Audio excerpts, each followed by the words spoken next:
सरकार की अत्यंत महत्वाकांक्षी योजना नमामि गंगे प्रोजेक्ट के तहत दामोदर बचाओ आंदोलन को भी शामिल किया गया है। इस पर केंद्र सरकार काम कर रही है और इस पर बात करने के लिए हमारे साथ मौजूद हैं दामोदर बचाओ आंदोलन के जिला संयोजक अरुण कुमार राय जी, जो बताएंगे कि न सिर्फ दामोदर के लिए वो लोग युद्ध स्तर पर अनवरत बल्कि 21 साल से काम कर रहे हैं इस पर। पहले दामोदर जहाँ पे कल कारखाने के कूड़े कचरे जहाँ बहाए जाते थे उसको दामोदर को बचाने के लिए ये लोग लगे हुए हैं। तो आज उनसे हम बातचीत करेंगे कि दामोदर बचाओ आंदोलन के लिए क्या क्या कार्य किया जा रहा है। हाँ, तो अरुण राय जी बताइए कि दामोदर बचाओ आंदोलन की जो इतना व्यापक आंदोलन है उस पर क्या क्या कार्य हो रहा है। मैं सर्वप्रथम दामोदर की थोड़ी सी भूमिका आपके पास रख देना चाहता हूँ। जरूर। कि दामोदर एक नदी नहीं, दामोदर नद के रूप में जाना जाता है। ऐसे सभी नदियाँ स्त्रीलिंग होती है, किंतु दामोदर एक ऐसा नदी है जो कि पुल्लिंग है, इसलिए हम लोग दामोदर को नदी नहीं दामोदर नद कहते हैं। दामोदर नदी नद के पहले दामोदर नदी का स्टार्टिंग में जब देखा जाए तो यहाँ के लोग को जब स्वास्थ्य जब खराब होता था तो दामोदर नदी के किनारे लोग स्वास्थ्य लाभ के लिए आते थे और दामोदर का जल पीकर अपना स्वास्थ्य सुधारते थे। लेकिन बाद के कालखंड में जब दामोदर के किनारे दोनों किनारे पर जब कल कारखाने स्थापित हुए और उसके प्रदूषित जल जब दामोदर में गिरना प्रारंभ हुआ तो दामोदर नदी प्रदूषित होना प्रारंभ हुआ और विश्व स्तर के प्रदूषित नदियों में दामोदर नदी को गिना जाने लगा। 2004-06 तक यह विश्व स्तर तक प्रदूषित नदी में रहा। 2004 में दामोदर बचाओ आंदोलन माननीय सरजू राय जी के नेतृत्व में कार्य प्रारंभ किया। तो सबसे पहले हम लोगों ने, मैं भी उस आंदोलन का 2004 से उनके साथ प्रारंभ से ही जुड़ा रहा और सबसे पहले हम लोगों ने दामोदर नदी की उद्गम स्थल की खोज की। तो उद्गम स्थल खोजने के लिए हम लोग लातेहार और लोहरदगा के ऊंचे नीचे टीले पहाड़ को लांघते हुए हम लोग लातेहार के बोदा पहाड़ पहुँचे और बोदा पहाड़ के ऊपर चूल्हा पानी नाम का एक जगह है। उस चूल्हा पानी में बरगद के एक पेड़ के जड़ से एक धारा निकल रही है। वही धारा दामोदर नदी का उद्गम स्थल है। वह धारा अविरल लगातार निकल रही है और वही उसका उद्गम स्थल है चूल्हा पानी।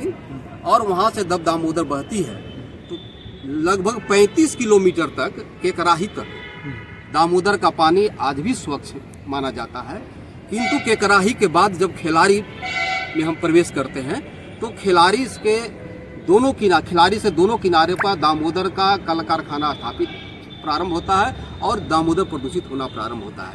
मैं किसी कल कारखाने का विरोधी नहीं, जहां कल कारखाने एक और झारखंड के विकास में या केंद्र सरकार के विकास में चार चांद लगाते हैं, वहीं एक कल कारखाने के गलत नीति दामोदर को मृतप्राय बना रहे हैं।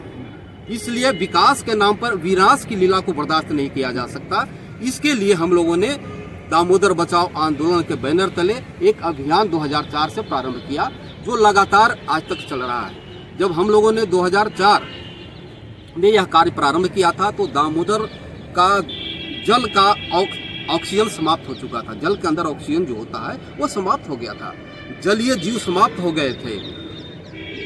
जल में केवल वायल, ग्रीस इस प्रकार की मात्रा भर गई थी और वह जल ऐसा प्रदूषित होता था कि नहाने की बात छोड़ दीजिए, जानवर को पीने लायक, जानवर को प्रवेश करने लायक वह जाकर जल नहीं था। किंतु दामोदर बचाओ आंदोलन के लगातार आंदोलन से, प्रयास से आज दामोदर लगभग 90% प्रदूषण से मुक्त हो चुकी है। दूसरा सवाल आपसे करेंगे कि आप 21 साल से दामोदर बचाओ आंदोलन से जुड़े हुए हैं, तो पहले और अभी की स्थिति की अगर हम बात करें तो क्या मतलब परिवर्तन आया है। मैंने अभी कहा कि 2004 में जब हम लोगों ने जब कार्य प्रारंभ किया था तो उस समय दामोदर नदी का जल का ऑक्सीजन समाप्त हो चुका था। जलीय जीव समाप्त हो गए थे। वायल ग्रीस केवल उसमें पाया जाता था। हम लोगों ने दामोदर के किनारे कल कारखाने जितने हैं, जितने भी कोलियरियां हैं, उनके खिलाफ आंदोलन चलाया।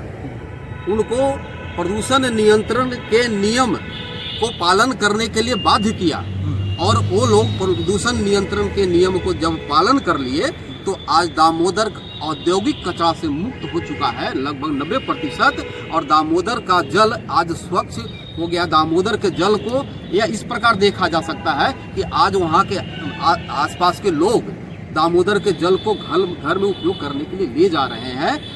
अभी 5 जून को, पिछले 5 जून को एक यात्रा हम लोगों ने निकाला था, और उस यात्रा में हम लोग पंचायत में उस जल का जब परीक्षण किया तो जल में घोंघा पाया गया। तो घोंघा का यह प्रमाण होता है कि जिस जल में घोंघा पाया जाएगा वह जल पूर्ण रूप से शुद्ध है। वह जल को स्वच्छ करने की आवश्यकता नहीं है, वह जल स्वयं उस जल को उठा करके पिया जा सकता है। यह प्रमाणित करता है कि दामोदर बचाओ आंदोलन ने जो आंदोलन चलाया उसका प्रमाण पंचित है। आपसे दूसरा सवाल करेंगे कि सुनने में आया कि नगर निगम की तरफ से वहाँ टेंडर भी किया है STP लगाने के लिए, तो उस पर मतलब थोड़ा उसके बारे में बताइए। ऐसा है कि दामोदर बचाओ आंदोलन ने औद्योगिक कचरा से मुक्त किया, प्रदूषण से मुक्त किया। इसके बाद दामोदर नदी नगर निगम और नगर परिषद के जो जल और मल, प्रदूषित जल मल है, वो आज भी दामोदर में गिर के दामोदर को प्रदूषित कर रहे हैं।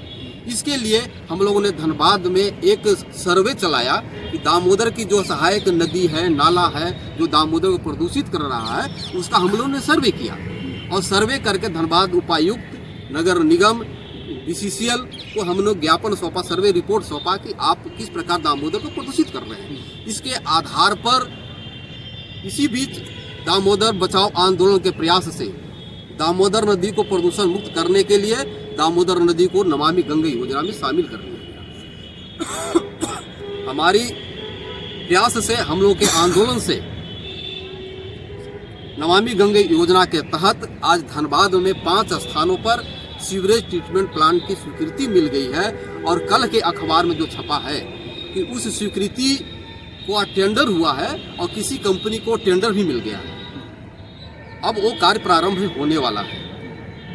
मैं जिला प्रशासन, नगर निगम से मैं आग्रह करूंगा कि जो सीवरेज ट्रीटमेंट प्लांट बने उसमें दामोदर बचाओ आंदोलन के लोगों की जो लगातार जो सक्रियता रही है उसका लाभ ले, और ताकि वह सीवरेज ट्रीटमेंट प्लांट अधिक लाभ दे सके। थे अरुण राय जी, आपने सुना अरुण राय जी को, उन्होंने बताया कि ना सिर्फ दामोदर, जब इन्होंने 21 साल पहले अभियान जब शुरू किया था तब उसका पानी ऑक्सीजन मृत था, मतलब उस ऑक्सीजन नाम मात्रा की थी, लेकिन अब उनके अनवरत अभियान से, लगातार अभियान से उसमें घोंघा पाया जाने लगा, जो ये संकेत देता है कि पानी आज पीने लायक है, स्वच्छ हो गया है। और नगर निगम और गवर्नमेंट के स्तर से भी उन्होंने प्रयास करके वहाँ पे सीवरेज ट्रीटमेंट प्लांट की लगवाने के लिए भी अथक प्रयास किया, जिसके कारण आज वो रंग लाया और उसका टेंडर भी हो गया है। तो आने वाले दिनों में उनके प्रयास से ऐसा उम्मीद करते हैं कि दामोदर का रूप काफ़ी निखर के आएगा। धन्यवाद। ऐसे ही कुछ ज्ञानवर्धक वीडियोस को देखने के लिए हमारे चैनल जोहार पत्रिका के साथ बने रहिए, तो सब्सक्राइब करिए। धन्यवाद।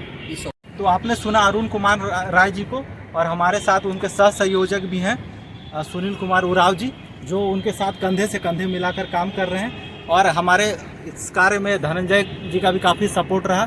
धन्यवाद।